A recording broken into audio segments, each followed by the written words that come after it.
This episode is sponsored by Fred Block's Magic Meets Disney Fan Gatherings. Join more than 550 fans in Camp Hill, Pennsylvania on July 19, 2008, as Magic Meets celebrates its 5th year of fun, friends, and a little bit of magic. Magic Meets is a proud supporter of the Walt Disney World Today podcast. Walt Disney World Today will have the exclusive live broadcast of all of the day's events.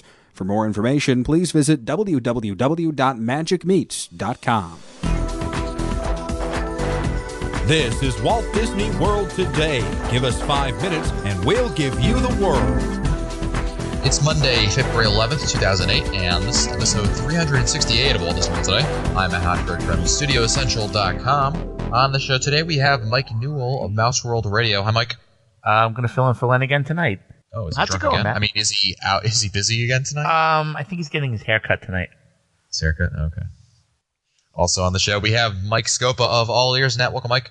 Good work, team. You made it to the landing site. Welcome to the Astronaut Corps. That would be Mission Space. That's correct. And on today's show, we're talking about our favorite restaurants at Walt Disney World, counter service or full service. It's been a while since we talked about this, and we thought we'd revisit because a lot of things change. I know that there's some restaurants that I may have liked a couple of years ago, but we don't like currently. So things change, and I thought we would talk about some of our favorite restaurants. And a lot of times people will ask us, what are your favorite places to go eat? And here today we're going to talk about that. We've kind of compiled a list of just, kind of the restaurants that kind of sit with us. And the way I kind of thought about this was I looked at the restaurants that if I had to make ADRs for a trip coming up and I wanted to go to all my favorites, what would they be? And I'll start things out, guys, and I'm going to pick my first favorite restaurant.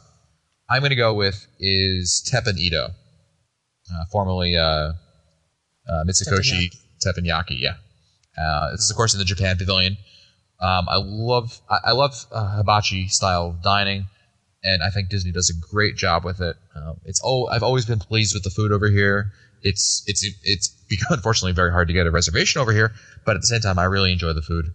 I think it's great. Good for all ages. Not terribly expensive, so I really enjoy this one quite a bit. Good for you. Good for you, exactly. I'm happy for you, Matt. I'm really happy. I could just, love the feedback here. All right, Scopa, what's on your list?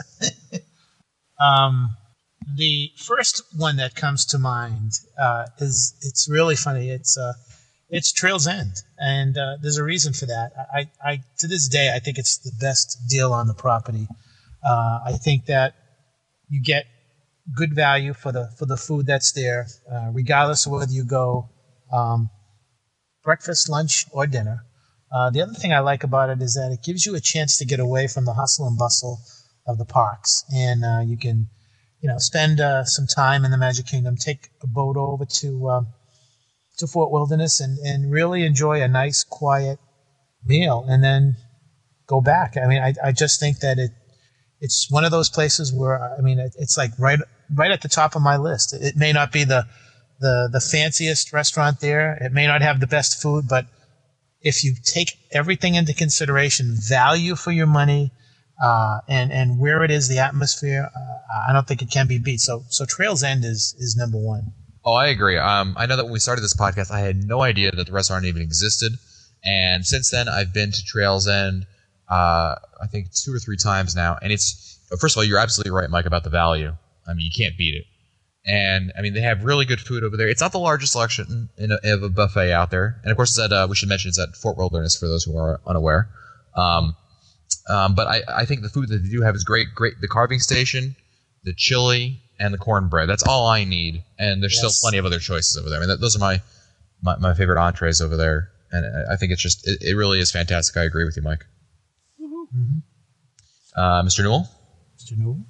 I know Mike's not going to agree with me on this, but I've been giving it some thought. And I know with all the changes that have come over the years, but I'm still going with Ohana as my favorite restaurant. Ohana? You can't get a better piece of turkey anywhere on property. See, I agree with. See, my first time going to Ohana was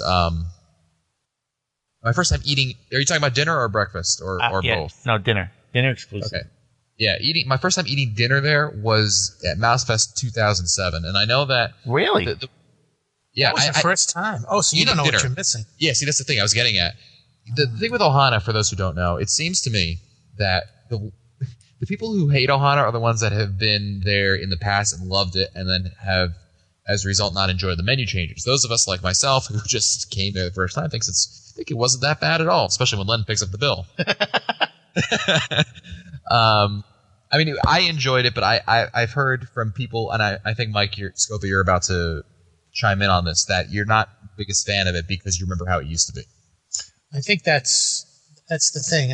When you experience something that you really enjoy and you associate a restaurant down there with a certain aspect of that restaurant, be it an entree, be it a appetizer, be it special drinks that they have, for instance, the Frunch at Boma, or something, or a dessert.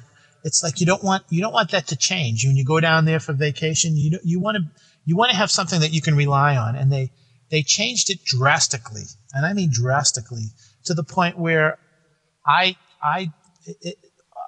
Ohana is not on my list anymore at all. When I get down there, it's just not on my list. Yeah.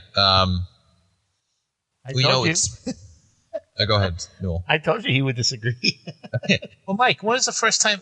Have you been at that restaurant? I've been before? going When was the first time? 94 was my first time. So you have seen the changes. Yeah, I'm not saying that I'm happy with the changes. I mean, some of the changes are for the better, and most of them are for the worse. However, as you said earlier, the overall picture, it's still my favorite place to go. Right. I just don't think that. I think that with the changes that they've made, I don't think that the value is as it was several years ago. That is true. If you're going by value, yeah, it's not. I totally agree with that. But if you're going by taste or the ambiance or whatever you want to call it, I still think it's the nicest place to go. I was thinking about breakfast. Where do you guys stand on the best place to eat breakfast in Walt Disney World? And I was really torn between two different restaurants. One is Chef Mickey's, and the other is Crystal Palace. Mm-hmm. And I weighed both of them. I kind of threw out the character element to it. They're both nice. They don't do really. Neither is like all that big of a deal to me. So I kind of threw that out there. And I'm trying to think of, to me, it's about selection. After my latest trips to both of them, I'm leaning towards Chef Mickey's. I know that I ate there with you, Scopa, when you brought your wife down, and I remember the buffet selection being very good for breakfast that morning. So I'm going to give the nod to Chef Mickey's for my favorite one for a breakfast restaurant. What do you guys say? Wow. That's a tough one. I mean, I guess I can't say Trail's End because I said that as my overall. I think it comes down to a tie. I think Breakfastosaurus has always been sort of one of my favorites. Mm-hmm. And also, I haven't been there for a while, but I would think that Ohana's, if it's still the same, it would be one of my favorites. One of the problems, though, is I'm really not in the mood for characters in the morning, so that's the only problem I have with those two restaurants. But other than that, one of you mentioned the non-character element, and really one that I wouldn't call my favorite. I haven't been there enough to really, I think, consider it my favorite. But one that I had a really great experience for breakfast was Spoodles. Yes. Oh, Spoodles! I've never been there for breakfast. One of the best things about Spoodles, the menu's all good, but they have an all-you-can-eat option. It's like eggs and hash browns and something else. It's like $12 or something like that. It's not really that expensive. And what's great about it is that it's all you can eat, but it's at a non-buffet thing. It's really, Spoodles is really just a wonderful place to have breakfast, and I really encourage you to give it a try. Definitely. I totally agree with that. I don't know if it's the best on property, but I totally agree. It's worth trying at least once. Absolutely. I was pleasantly surprised. I went in there kicking and screaming, and oh wow, it was really good. What's your favorite place for breakfast, Mike? That's a tough answer because I usually, since we have the DVC, we usually have breakfast in the room. because we have the full kitchen. So Right. 9 out of 10 times we'll have breakfast at home before we go out to the park. So if we do go out, it's a toss up between. I've only done Spoodles once. I would say either 1900 Park Fair or Crystal Palace. Crystal Palace. Yeah, 1900 Park Fair, it was really good. It was one of my first favorite ones. I think I've had it. I think I had it last year in 06. It really didn't do much for me. It's okay. I mean, like I said, I don't get out much for breakfast, so Yeah, I like it. It's just not one of my favorites by any means. What are some other ones, Scopa, that you had on your list for your favorite restaurants? Well, as far as breakfasts go, I mean, I could also say Kona would be one, and Boma is another one. Other restaurants, of course, Le Cellier, and one of the reasons why I like Le Cellier is that it's small, it's kind of nice and quiet, and I really think that the service in there is very good. Obviously, I like the food. It's one of those restaurants where I know exactly what I'm going to order when I go in there, and I think that's so important. When you go into any restaurant, you're not hemming and hawing as to what you want to eat. The other ones I like, and this has been recently Mediterranean Fresh at the Dolphin. I'm really a big fan of that, and relatively new fan. I mean, for lunch, I mean, I don't know what it's like there for dinner, but that's something I need to try sometime. I like the Beer Garden. The only problem with the Beer Garden is that I don't want to get close to the band. I want to be far away from the band so I can talk to those who I'm dining with. That's the only issue I have with the Beer Garden. And I do like Boma, just for the atmosphere. I think that there are some good points and bad points with Boma, but I think it's worth a visit every time I go down there. Like, what's the Scopa special at Beer Garden? The Scopa special at Beer Garden is I love salads, so I'm constantly filling up with salads there. I do like the schnitzel, but I think it's only at dinner time that the schnitzel's there. I think. Mm-hmm. Yeah, that's about it. The schnitzel is probably the Scopa special. Okay. One of the restaurants that I really, I mentioned Tepanito as my favorite, although this one, I think the next time we talk about this, I may say this is my favorite. And that's me, the 50s Primetime Cafe. I really like the food that they have over here. I've been eating a lot of different I've stopped there a couple different times now eating, and I think food is the most important above anything else, regardless of theme, shtick, anything else. It's got to be good food. Anything else, it just adds to it. It makes it that much better. I love the food that they have here at Primetime. The pot roast is one of my favorite dishes on property. And it's the only thing I eat, Matt. That's the only thing I order when I'm there. Yeah, it's great. I love it. And I've tried a lot of different things on the menu. Haven't been disappointed with any of them. I don't think any of them stack up to the pot roast, but I've had them and said that was really good, and I really enjoyed it. I know that with the atmosphere over there, the whole shtick that they have going on over there can be a little hit or miss depending on your cast member. But really, I love the food over there. The desserts are amazing. The s'mores, worth getting just to go over there for the s'mores is it's that kind of a good place. But I wanted to mention one thing that you mentioned before, Scopa, which was Kona Cafe. And what I like about Kona Cafe is it's great for any meal. Exactly. It's a best kept secret. Everyone talks about Ohana, but I think Kona is very, very Kona, I should say, is probably one of the most underrated restaurants in all of Walt Disney World. You're absolutely right. Yep. It's great for breakfast. It's great for lunch. It's great for dinner, dessert. I've been there for all of them. I haven't been disappointed. Cool. Yeah, I agree definitely with Kona. I also wanted to make a mention for Raglan Road for dinner, which I found to be fantastic. Isn't it amazing also how much better it tastes when Len is paying for it when he brings it over there? It's delightful when Len is paying for it. All food somewhat tastes so much better when Len is paying for it. It's just amazing. It certainly does. Yeah, I've become a big fan of Raglan Road. Yeah, Raglan Road is quite good. And also, I wanted to make a real quick mention for a quick lunch if I'm over at the marketplaces, the Earl of Sandwich. Yes, I like how they make the sandwiches. I don't know, they warm the sandwiches up ahead. The roast beef over there is quite good. I haven't had it, but my fiance had it. Was the peanut butter and jelly, and it's a warm peanut butter and jelly sandwich, which is which is a nice little twist on it. I didn't even know they had that there. That's pretty cool. Yeah. I'd like to throw in a plug for Portobello Yacht Club. I think they have very good lunch there.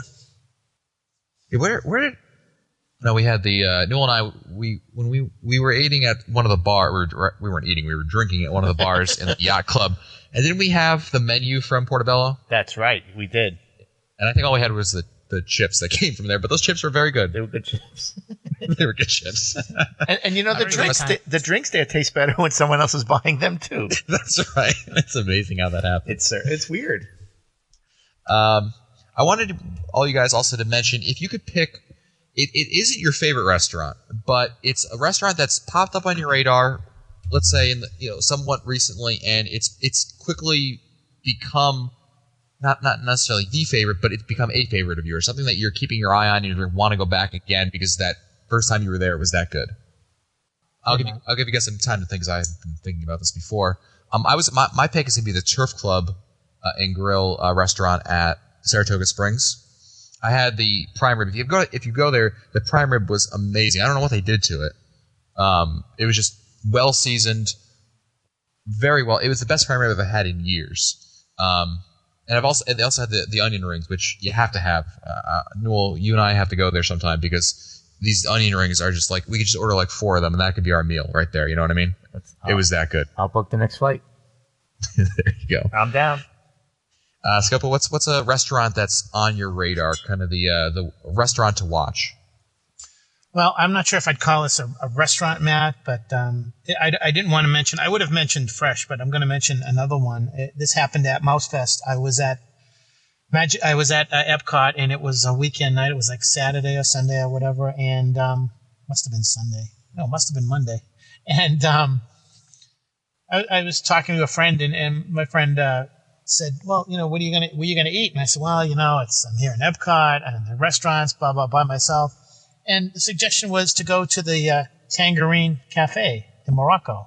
Yep. And I went there, and I had a very nice meal for a very modest cost, and it wasn't crowded in there. It wasn't noisy, and so that's one that's on my radar every time I'm in Epcot, and I'm not sure if I'll be able to get an ADR for dinner.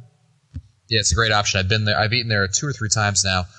Food is great, well priced, and nobody's in there. That's also true. It's good for that last minute reservation, but it's different. It's always good to have something different. Not have the hot dogs and the burgers, or the typical American food that you can get in the parks. Just a departure from that is welcome a lot of times, and that's something I really like about that.